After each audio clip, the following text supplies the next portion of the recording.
அன்பு உறவுகளுக்கு அன்பான வணக்கம். இன்னைக்கு காலையிலே சாப்பாடு பை, கேன் தண்ணி எல்லாம் எடுத்துகிட்டு எங்கள் அப்பா எல்லோரும் எங்கே கிளம்பிட்டோன்னு பார்த்தீங்கன்னா, நம்ம சாத்தாங்குளத்தில் இருக்கிற நம்ம அன்பு மளிகை கடைக்கு தான் கிளம்பியாச்சு. எங்கள் ஊர் எங்கே இருக்குதுன்னு பார்த்தீங்கன்னா, தூத்துக்குடி மாவட்டத்தில் கருங்கடல் கிராமம் தாங்க எங்கள் ஊர். எங்கள் கிராமத்துலேருந்து ஒரு 8 கிலோமீட்டர் தள்ளி தான் சாத்தான்குளம் இருக்குது. சாத்தான்குளத்தில் தான் எங்கள் மளிகை கடையும் இருக்குது. நாங்கள் இப்போ எங்கே கிளம்பிட்டோன்னு பார்த்தீங்கன்னா, சாத்தான்குளம் மளிகை கடைக்கு தான் போயாச்சு. இன்றைக்கி நான் எங்கள் அப்பா என் பையன்லாம் 3 பேரும் ஜம்முன்னு வண்டி எடுத்துகிட்டு காலையிலே கிளம்பியாச்சு.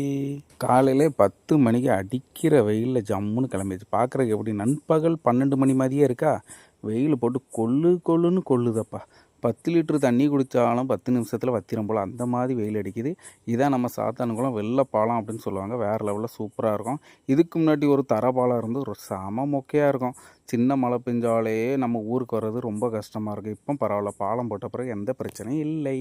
அப்படியே சாத்தான்குளம் பஜாருக்குள்ளே வந்தாச்சு. நம்ம எடுத்தோன்னா நம்ம பஸ் ஸ்டாண்டு தான். பஸ் ஸ்டாண்டை தாண்டினோட லெஃப்ட் ஹேண்ட் சைடில் தான் எங்கள் கடை இருக்குது. நீங்கள் நம்ம சப்ஸ்கிரைபர் இருந்தால் கண்டிப்பாக நம்ம கடைக்கு ஒரு நாள் வந்து பாருங்கள். இதுதான் நம்ம சாத்தான்குளம் புது பஸ் ஸ்டாண்டு. புது பஸ் ஸ்டாண்ட்லேருந்து பக்கத்துலேயே எங்கள் கடை இருக்குது. Auto stand. அதுக்கு அடுத்தால இருக்கிற ஒரு டீ கடைக்கு அடுத்த கடை தான் நம்ம மளிகை கடை. நம்ம கடை எப்படி இருக்குன்னு பாருங்கள். நம்ம கடை பிடிச்சிருந்தா ஒரு லைக் ஒத்தில் போட்டு விடுங்க. இதுதான் சாத்தான்குளம் அன்பு ஸ்டோர். ஜம்முன்னு எங்கள் அப்பா வண்டியை ஓரமாக விட்டாச்சு. டக்குன்னு பொருளெல்லாம் எடுத்து போட்டு எங்கள் அப்பாவை அப்படியே உட்கார வச்சு ஜம்முன்னு வேலையை ஆரம்பித்தாச்சு. இன்றைக்கி வேலை ஓஹோன்னு போகண்டா அப்படின்னு பார்த்தா, அடிக்கிற வெயிலுக்கு ஒரு கஸ்டமரையும் காங்கலை. நாங்களே காற்று வாக்க ஒரு கஸ்டமர் வர நம்ம பாட்டி தான் இன்றைக்கி கஸ்டமர்.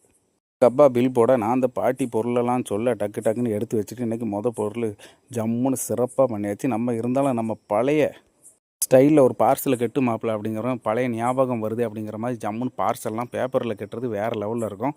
சூப்பராக இருக்கும். ரொம்ப இன்ட்ரெஸ்ட்டாக இருக்கும். இருந்தாலும் நம்ம பழைய சீனை போடுவோம் மாப்பிள்ள அப்படிங்கிற மாதிரி ஜம்முன்னு போட்டு கெத்து காட்டியாச்சு. சாயங்காலம் 5 மணிக்கு போல் பப்பரப்பான்னு கஸ்டமர் வரும்னு பார்த்தா யாரும் வரல. ஜம்முன்னு உட்கார வாங்க டீ குடிப்போன்னு எங்கள் அப்பா சொல்ல, என் மண்டை ஏன் இப்படி இருக்குன்னு பார்த்தீங்கன்னா, என் பையன் போட்டு புரண்டி எடுத்துட்டான். வேறு என்ன பண்ணுறது, ஜம்முன்னு பச்சன் டீயும் நல்லா முரட்டுத்தனமாக சாப்பிட்டாச்சு. செழிப்பாக சாப்பிட்டாச்சு. ஃபஸ்ட் டைம் நம்ம சேனலில் பார்க்குறவங்க ஒரு லைக் ஒத்தில் போட்டு விட்டுட்டு பாருங்கள். அப்படியே கடையை எடுத்து வச்சுட்டு கிளம்புறக்கு நேரம் ஆகிட்டு வாங்க கிளம்பும் அப்படிங்க எங்கள் அப்பாவும் சேர்லேருந்து இறங்கி கிளம்பிட்டாங்க. ஜம்முன்னு கடையை பூட்டிட்டு எங்கள் வண்டியில் ஏறுங்கப்பா. எங்கள் அப்பா அப்படியே வண்டியில் ஏறிட்டாங்க. அப்படியே நம்ம சோத்து கூட எங்கப்பா அப்படின்னோன்னா பத்திரமா எடுத்து வச்சுட்டு வண்டி இழுக்கிறதுக்கு என் பையன் ரொம்ப முயற்சி பண்ணாங்க. அவரால் முடியலை. டம்முன்னு வண்டியை எடுத்துகிட்டு அப்படியே பெட்ரோல் போட்டுட்டு அப்படியே ஏர் செக்லாம் பண்ணிவிட்டு அப்படியே ஜாலியாக வண்டி கிளம்பியாச்சு. இன்றைய வேலை வந்து சிறப்பாக முடிஞ்சிச்சு.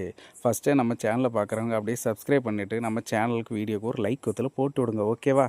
கண்டிப்பாக நீங்கள் சாத்தான்குளம் வந்தால் எங்கள் கடைக்கு வாங்க. Okay, please subscribe my channel. Okay, bye.